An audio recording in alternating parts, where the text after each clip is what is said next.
Regresamos a Argumentos, seguimos conversando con Igor Cuoto, especialista en negociación y resolución de conflictos. Hablamos antes de ir al corte de la necesidad del desarrollo económico de Venezuela. Más allá del crecimiento de los indicadores macroeconómicos de un país, ¿cómo avanzar ese verdadero desarrollo de la población, del país? Bueno, es importante que una vez que mientras se está dando esta etapa de estabilización, ¿ok? Paralelamente, los actores políticos, y cuando hablo de los actores políticos estoy hablando de todos los actores políticos, ¿no? Eh, empiecen a tratar de generar un gran consenso y un gran pacto de cuál es ese país que queremos y cuáles son esas políticas de Estado que nos van a permitir avanzar hacia el futuro.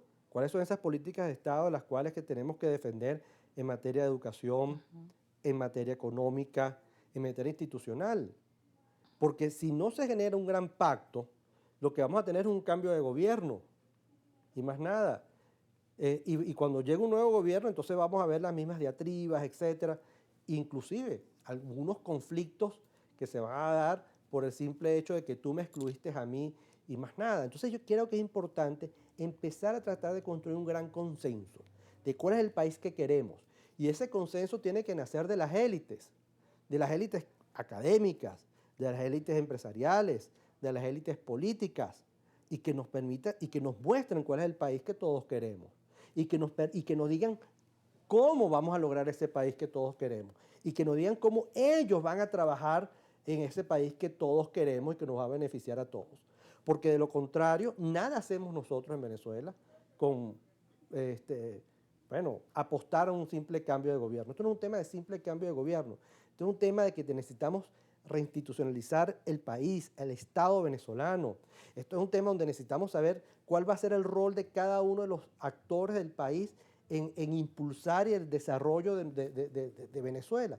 De lo contrario, vamos a seguir estando en muchos conflictos y vamos a seguir estando en muchas negociaciones estériles. Ahora mismo la Asamblea Nacional está debatiendo sobre el nuevo poder ciudadano para los cargos del fiscal general y del defensor del pueblo. Dos cargos importantísimos para los ciudadanos, para hacer justamente esa vía en la resolución de los conflictos que aquejan a las personas. ¿Cree usted que es un momento para que la Asamblea Nacional dé un síntoma o ese signo de cambio, de reconciliación del que está hablando, que es posible que lo veamos en esta oportunidad? Bueno, creo que tuvieron una primera oportunidad con la ley de amnistía.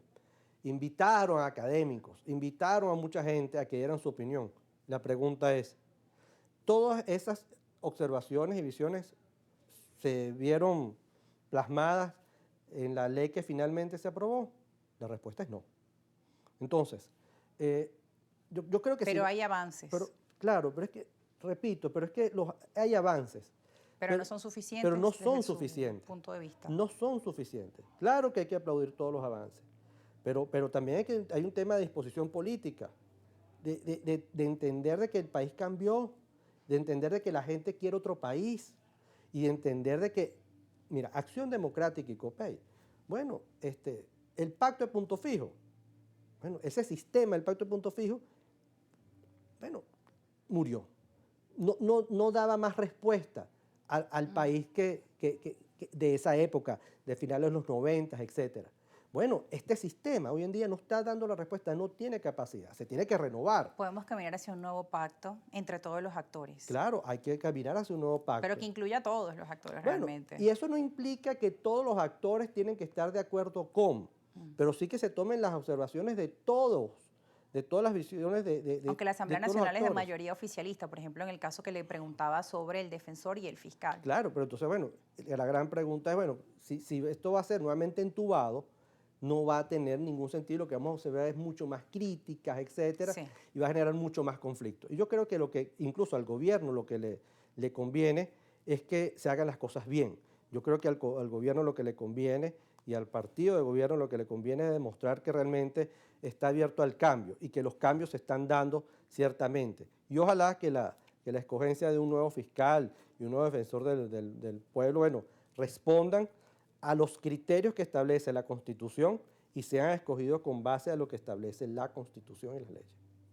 Aparte de lo que ocurre dentro de la Asamblea Nacional, de la ley de amnistía que usted calificaba, pues que también tiene algunos, digamos, errores o algunos, algún camino por delante, algunas modificaciones que serían importantes para más adelante. Usted reconoce que se ha avanzado. En el marco de este nuevo momento político y de las relaciones con Estados Unidos, ellos han hablado de la estabilización, de la reconciliación nacional, para luego caminar hacia la llamada transición. ¿Qué hace falta para que se puedan dar o complementar estos pasos como lo son la reconciliación nacional en un país que por años ha estado polarizado, como usted mencionaba, donde la diatriba nos llevó incluso a la situación en la que hoy estamos? En algunas otras ocasiones en este programa hablamos sobre momentos de diálogo entre el gobierno y la oposición o un sector de la oposición, y lamentablemente esos diálogos quedaban en fotografías y no daban las respuestas en medio de un problema social complejo para nuestro país. ¿Qué hace falta para que de verdad se pueda destrabar este conflicto?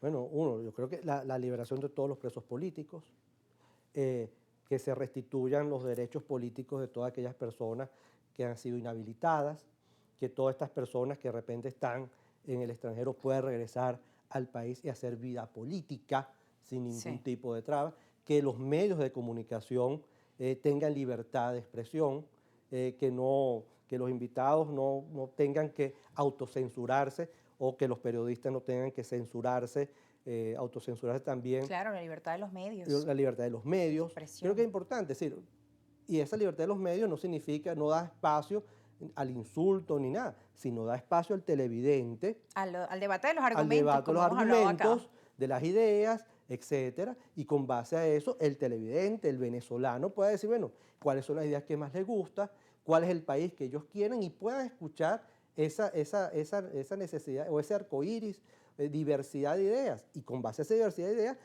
tomen su propia opinión y tomen sus propias decisiones de cuál es esa tendencia política que ellos apoyan, etcétera, y poder reconstruir el país. Pero el país no se puede reconstruir con base a decirte tú sí y tú no. El país no se puede reconstruir excluyendo a todos aquellos que de repente a mí no me agradan. No, el país no se puede reconstruir así, porque el país tiene una gran cicatriz. La necesidad de escucharnos, muchas veces las partes dentro de estos procesos de diálogo buscan es dar sus argumentos para tener la razón o para convencer al otro. Pero ¿qué pasa con esa necesidad de escuchar o de entender realmente al otro cuando colocamos las necesidades del país primero, ¿no? Como pensar en macro, pensar en la resolución de los problemas de todos. Claro, es que yo creo que uno de los ejercicios que hay que hacer, el ejercicio político es un ejercicio de empatía. Yo creo que muchos políticos no se han puesto en los zapatos de los venezolanos de a pie. ¿Y cómo ese venezolano de a pie Sí. mira el país, siente el país y los mira a ellos mismos? ¿No? Ellos quieren imponer una visión. Cómo yo quiero que tú me mires y cómo yo quiero que tú mires las cosas. Y yo creo que así, se ha demostrado que eso no está dando resultados.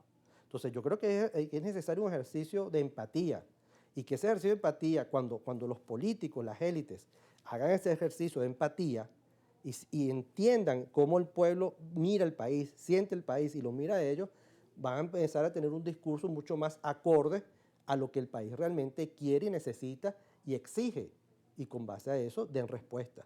Y De lo contrario, entenderse, no. porque pareciera difícil o imposible imaginar una reunión quizá entre distintos factores como los de la oposición, que el gobierno califica de extrema, lideradas por María Corina Machado, la oposición de centro moderada, que hacen vida dentro de nuestro país, y el gobierno nacional. Bueno, pero era Y es parte insólito. del país. Bueno, y es parte del país, y era insólito, era imposible pensar que en Miraflores iba a estar el secretario de Energía, o que Sí, iba a ser claro. el jefe del Comando Sur, iba a estar en Venezuela, y fue recibido. La gran Ujú. pregunta es, si se pone el gobierno de acuerdo con los Estados Unidos después del 3 de enero, ¿por qué no nos ponemos de acuerdo nosotros entre los venezolanos en el país que realmente todos queremos y necesitamos? ¿No? Entonces yo creo que esa es la gran apuesta, yo creo que esa es la gran reflexión que tenemos que hacer. Y yo creo que, bueno, estas negociaciones de ahora en adelante no pueden seguir abusando de la buena fe del venezolano. Yo creo que el venezolano necesita y exige respuestas, respuestas ciertas. Nosotros escuchamos al presidente de la Asamblea Nacional diciendo, bueno, creo que tenemos que pedir perdón, palabras más, Ujú. palabras menos. Bueno, pero es que esto no es un tema solamente de pedir perdón, esto es un tema de hacer los correctivos necesarios. Y los correctivos necesarios de las políticas públicas que se están ejerciendo en materia de seguridad, en materia económica, etcétera. en materia del Poder Judicial. Yo creo que hay muchas cosas por hacer. ¿Y qué recomendaciones daría usted como experto en resolución de conflictos a el gobierno nacional, pero también a la oposición? Mira, yo creo que tú lo que has de decir, yo creo que en primer lugar hay que escucharse. Yo creo que deben tomar en cuenta los intereses, no solamente los de ellos, sino también los intereses de la población. Yo creo que deben convertir esto no solamente en un juego suma cero, sino cómo convertimos estas dinámicas en un juego suma variable. Aquí no podemos ir en tratar de destruir al otro, de acabar al otro, sino por lo contrario es cómo convivimos y cómo dentro de esa convivencia en este juego político, donde bueno, iremos a unas elecciones y habrá unas mayorías, unas minorías, respetamos las minorías, pero las mayorías tampoco van a imponer una dictadura de que simplemente yo tengo la razón y es mi palabra porque yo soy el que tiene la mayoría hoy. Porque yo creo que eso no va a generar ningún futuro provisorio para el país. Yo creo que hay que entender eso. Yo creo que cuando los venezolanos y las élites empiezan a entender y generar opciones que generen valor para todos, que entiendan que esto es necesario para una relación de largo plazo, para el largo plazo del país, que todos queremos, yo creo que puede empezar a cambiar, pero por encima de todo voluntad política. Si no hay voluntad política cierta y honesta, no va a haber ningún cambio y cualquier negociación como las que vimos van a ser total y absolutamente estériles. Porque al final es la voluntad de uno, el problema no es llegar a un acuerdo, sino ejecutarlos, tal cual como lo hemos visto. Y eso va a depender de la voluntad de las partes. De la voluntad política de las partes. Muchas gracias por acompañarnos, Igor Cotto Arellano, en esta tarde de Argumentos. A ustedes. Para darnos su visión del momento político de hoy de Venezuela y también desde su especialización, desde su experiencia, algunas recomendaciones sobre este momento actual. Al regreso seguiremos con más argumentos, estaremos revisando la elección del Poder Ciudadano. Los nombres ya fueron anunciados para los cargos de defensor y de fiscal general. Hay una lista de nombres para ambos cargos y la Asamblea Nacional, el Comité de Postulaciones, los está evaluando. Al regreso hablaremos sobre el tema.